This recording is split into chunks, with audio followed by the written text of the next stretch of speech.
Hi, I'm Carol Greene, and I'm going to be using some examples of genetic conditions to illustrate some of the challenges to the disease ontology. Mostly this will be quick use cases using common and rare genetic conditions to explore some of the challenges. This is a change of pace. Mostly we're going to be talking about some questions.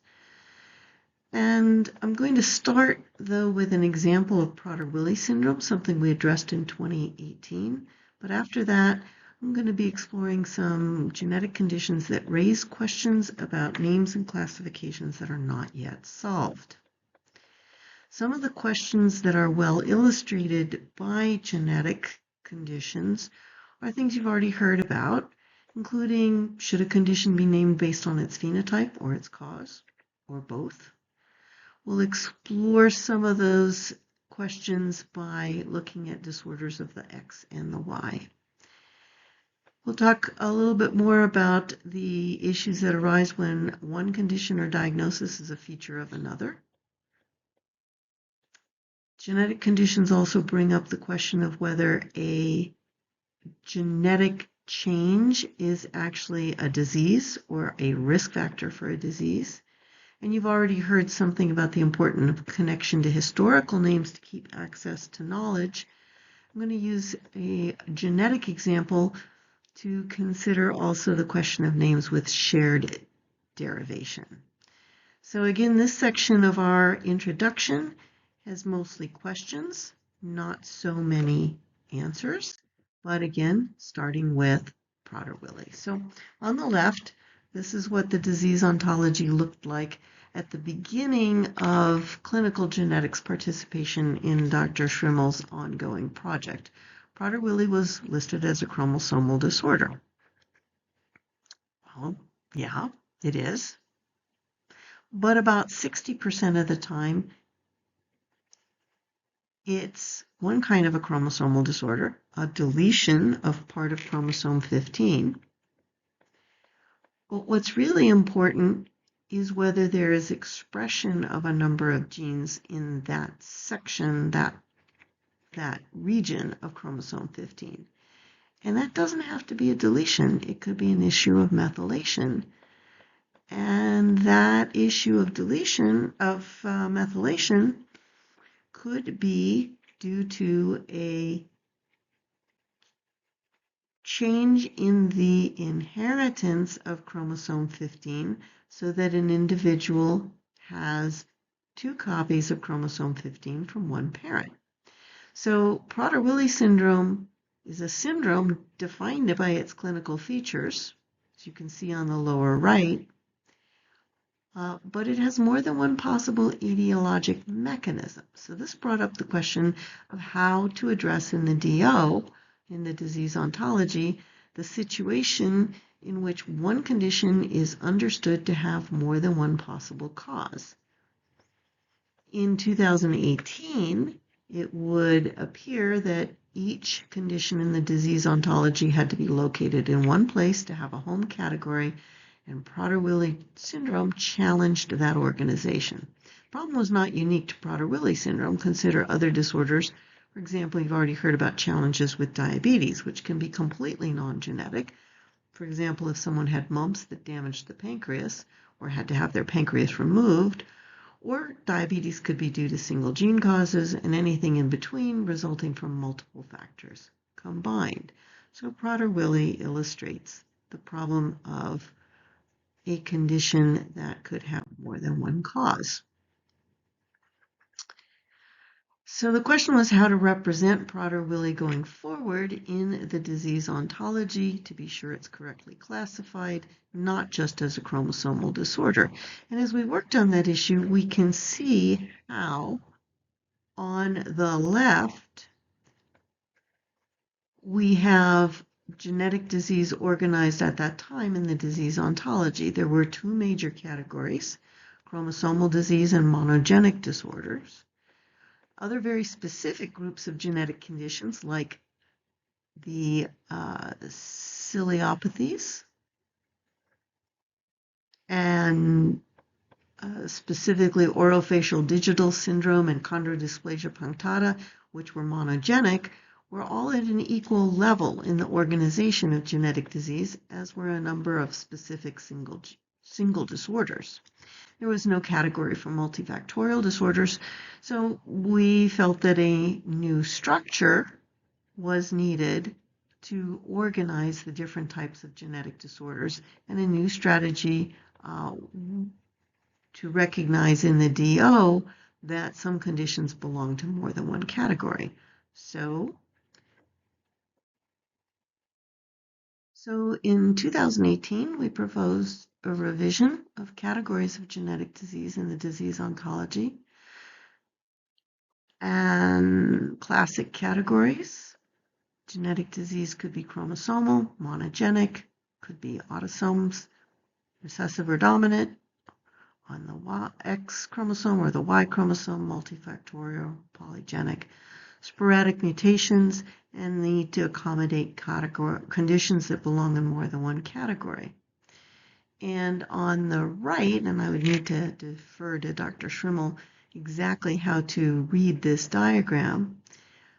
This is the alteration in the disease ontology that allows us to recognize Prader-Willi syndrome as a chromosomal disease, as a deletion, and as a condition having, in addition, other potential causes. So this is an example of how the disease ontology welcomes the contribution of clinicians. And the disease ontology team took that contribution and transformed it into a strategy that went well beyond a single disorder or even all of genetics. As another example, in 2025, one of the first teams working on this education project came up with another question that hadn't been considered in the past. How does the disease ontology handle the classifications for conditions that are altered by treatment? We learned in the course of some work by Dr. Gaskin and his team that there are different terminologies for coarctation of the aorta after surgical correction. So there are many opportunities for clinicians to contribute to the ontology for specific disorders, for categories of disorders, and sometimes bringing up questions that lead Dr. Schrimmel's team to address broader organizational questions. So, with this example of Prader-Willi, I will now turn to some unresolved issues in genetics in the disease ontology that are examples of what can be addressed going forward. So I'll turn next to Klinefelter syndrome, which illustrates an interesting question of whether we name the condition based on the phenotype or the cause. So I need to start with just a very brief description of the syndrome to set the context for the challenges that this condition poses for the disease ontology. So it's named for Dr. Klinefelter, and it's a syndrome that most typically presents with variable symptoms, but classical phenotype would include tall stature, possibly mild hypotonia in a young child. There may be some issues with emotional immaturity, anxiety. There is classically undervirilization at puberty, increased risk for gynecomastia, osteoporosis, diabetes mellitus, and other autoimmune disorders, an intermediate risk between men and women for breast cancer, and most people with Klinefelter syndrome have infertility. And some of the features overlap those of something called Kallmann syndrome, except that that also has anosmia.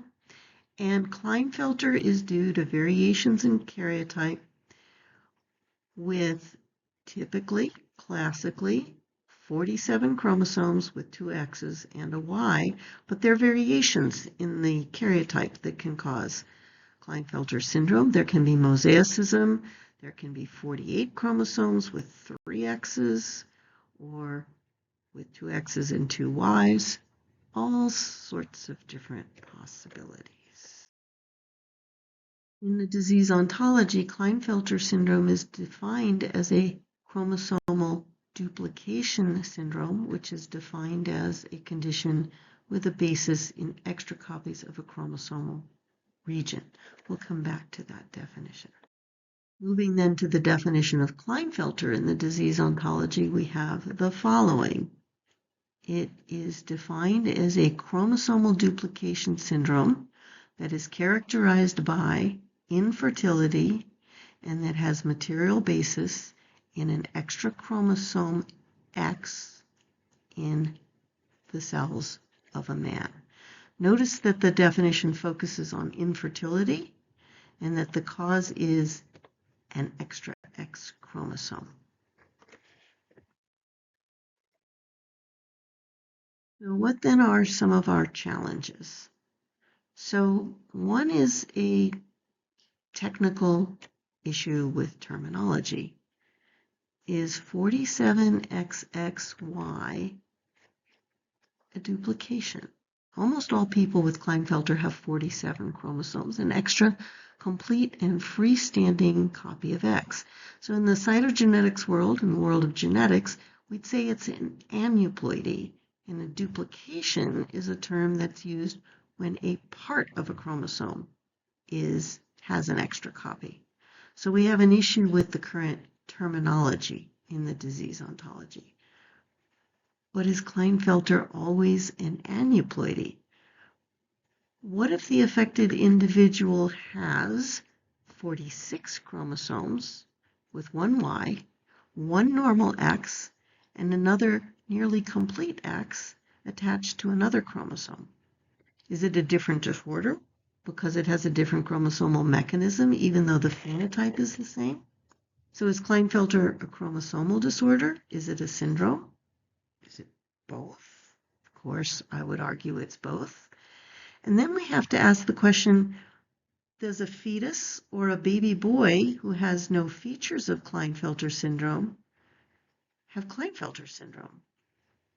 Or does he have 47XXY and we don't yet know what his phenotype will be? Can you make a diagnosis of Klinefelter syndrome without a karyotype? If so, how would you differentiate it from other conditions that might have similar symptoms? So as we continue to explore challenges and sticking with the X chromosome, let's look at Turner syndrome. Again, a very brief overview of key features of the syndrome. Typical symptoms. Most people with Turner syndrome are female. 60% of people with Turner, and yes, I'm very, very carefully saying people here, is that they have 45 chromosomes in all of their cells. And typical symptoms would include short stature, dysmorphic features. You can see she's illustrating wide neck, increased carrying angle of the elbows, broad chest. Typical symptoms also could include lymphedema. We expect gonadal dysgenesis in classical Turner syndrome. There can be a heart defect, especially coarctation of the aorta, bicuspid aortic valve, risk of aortic dissection. There can be alteration of renal anatomy. There's risk of development of hypothyroidism, diabetes mellitus, and other autoimmune problems. The variations in the karyotype include the possibility of mosaicism and other variants, including variants with a Y chromosome. And when we find a person with the symptoms of Turner syndrome, we need to know if there's mosaicism with part of, or in some cases, some cells with an entirely intact Y chromosome. Karyotype in Turner syndrome can help to determine management. So if there's mosaicism for a cell line with 45 chromosomes with an X and 46 chromosomes with an X and a Y in a baby who appears male, you monitor health. And if that karyotype is found in a baby who appears female, Historically, that would mean we would move very quickly to remove dysplastic gonads because of a history of concern for risk of gonadoblastoma in adult life, although there is now some doubt about the magnitude of that risk. And yes, I did say that you can have a clearly male person who is mosaic for a cell line that has 45 chromosomes with an X. That is in fact the case. And that baby boy or child or man can have other features of Turner syndrome, the short stature, dysmorphic features, hypothyroidism, bicuspid aortic valve, coarctation, risk for late aortic aneurysm, risk for diabetes. So, how is Turner classified in the disease ontology? When I search for Turner and select Turner syndrome, we find it's categorized as a disease, not as a syndrome, with an anatomic location, and it's defined as a disorder of the endocrine system, and specifically as a gonadal disorder and a disorder with short stature. Gonadal problems are certainly part of classical Turner syndrome, as is short stature. But not all patients with Turner syndrome have gonadal problems, and certainly gonadal or endocrine problems are not the cause of the heart defect or of dysmorphic features that are seen in classical Turner. Patients with Turner syndrome due to an altered X chromosome with missing part of only the short arm of the X or only the long arm of the X have phenotypes that are different. Whether your deletion is of the short arm or of the long arm will define whether you have short stature without gonadal dysfunction or gonadal dysfunction without short stature. And furthermore, the etiology in the disease ontology, the definition, mentions the X chromosome, but the X chromosome is not part of the categorization of the disorder. So to summarize, with work to be done, these two genetic conditions, Klinefelter and Turner, illustrate some challenges to classification. So what are some of these questions for Turner syndrome and Klinefelter syndrome and the disease ontology? One would be consistency. Klinefelter is classified as a chromosomal disorder. Why not Turner? Shouldn't both also be classified as syndromes? Does an anatomic or phenotypic male with a karyotype with one cell line with 46XY and one with 45X who has classical features of Turner's, short stature, broad neck, hypoplastic nails, broad chest, horseshoe kidney, and coarctation, that is to say a classical Turner phenotype, have Turner syndrome? Why or why not? If we look at the definition of Turner in the support group, for example, it only includes females. But males certainly can have the clinical features and certainly have the health issues and need to be monitored.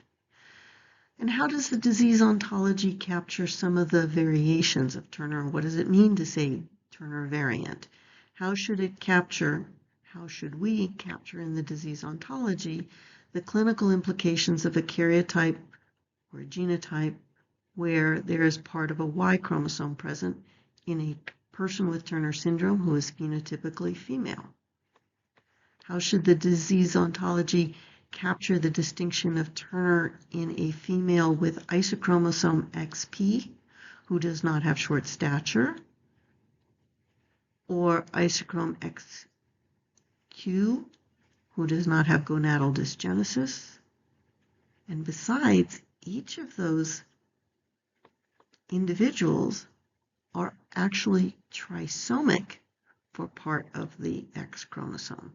And again, these are questions that are not unique to, but are well illustrated by genetic conditions. Changing gears a little to consider the issue of a condition within a condition. Again, this is not unique to genetic conditions, but some genetic conditions offer very straightforward illustrations of this problem. Consider the problem of bronchiectasis. Certainly it's associated with smoking, but it's also associated with genetic conditions, cystic fibrosis, and primary ciliary dyskinesia. So bronchiectasis is a condition. It's described in the disease ontology, but the etiology of bronchiectasis has profound implications for the management of the patient. How should the disease ontology reflect this? An example not too long ago of an 18-year-old who was admitted at our hospital with a diagnosis of bronchiectasis that had been made at age 14 by a pulmonologist, followed with bronchiectasis, admitted at age 18 with acute pancreatitis. And yes, she has cystic fibrosis. The relationship between the genetic conditions and bronchiectasis is very clearly outlined in the definition of bronchiectasis in the disease ontology. Caused by, could be repeated respiratory infections, immune deficiency disorders, and hereditary disorders, specifically mentioning CF and primary ciliary dyskinesia. Certainly, that's clear. Is it enough to have this information, or should there be a structural way to capture the relationship in the disease ontology? Another challenge to consider. Phrased another way, how and to what extent can the disease ontology help to avoid anchoring? Can it be a tool to help the clinician and the researcher understand they should keep looking for more answers even after you have a diagnosis that can directly inform prognosis and drive management? So here's some other examples of conditions that either are or are not in the disease ontology that illustrate the issue of a condition within a condition. So diabetes mellitus, of course, can be a result of early severe infection or injury to the pancreas, can be a result of mitochondrial disorders. Gonadal dysgenesis could be isolated, could be part of Turner's. Leukemia, colon cancer, polyps, all how are they related? Intellectual disability is a diagnosis in and of itself and has many, many, many causes. Examples of some diagnoses that are not currently, as best I can tell, in the disease ontology: short stature, failure to thrive, things we use in pediatrics all the time. I didn't find cough as a diagnosis or fever. So interestingly, and by way of example, the first group of clinicians to participate in this educational project chose to work on coarctation of the aorta, and to my complete shock, that was not yet in the disease ontology. So again, lots of potential for clinical contributions. Near the end here of this section, a challenge when the name is the same, but. So an example of a patient here in our program, a new mom, she's 20, first baby, healthy baby. She gives the primary care provider in the nursery a family history that her younger brother has diabetes. This is recorded in the admission history and the discharge. Baby goes home. He's great. He's cute. He's healthy.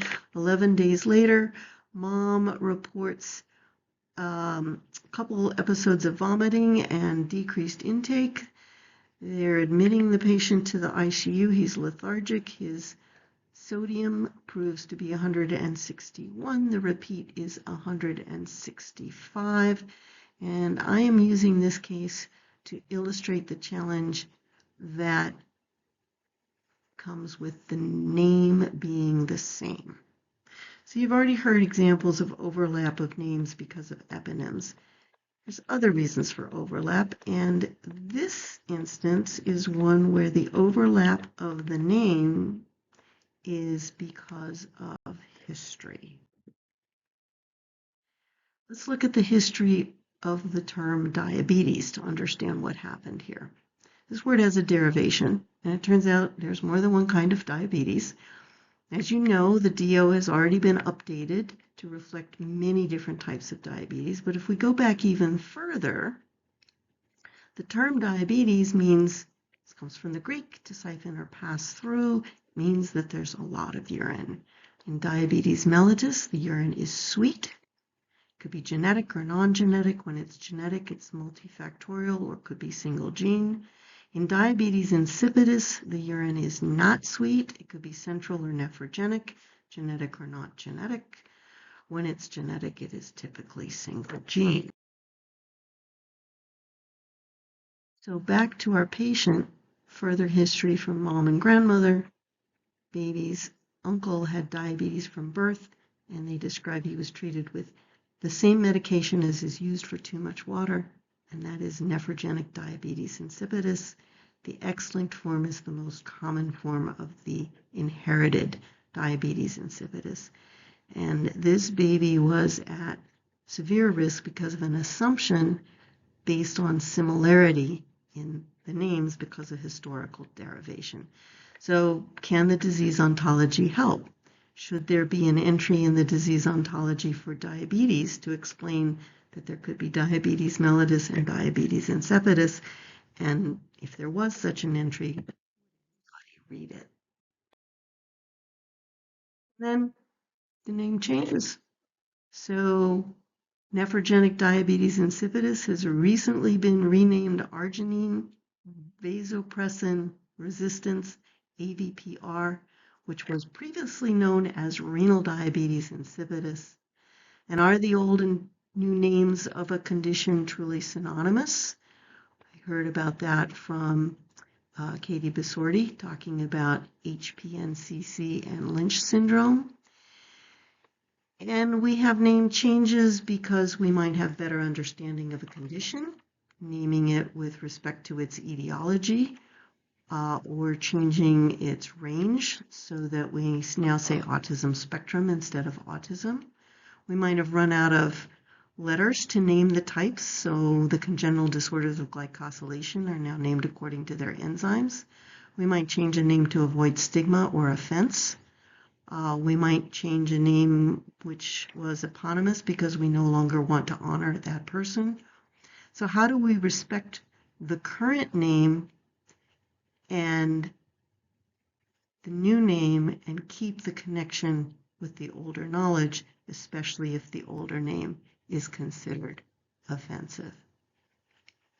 So these are just some of the challenges that are illustrated by genetic conditions and challenges that you might choose to address in your participation in the project. And I'll turn it back to Lynn to talk about next steps for those of you who will be participating in the project, and welcome.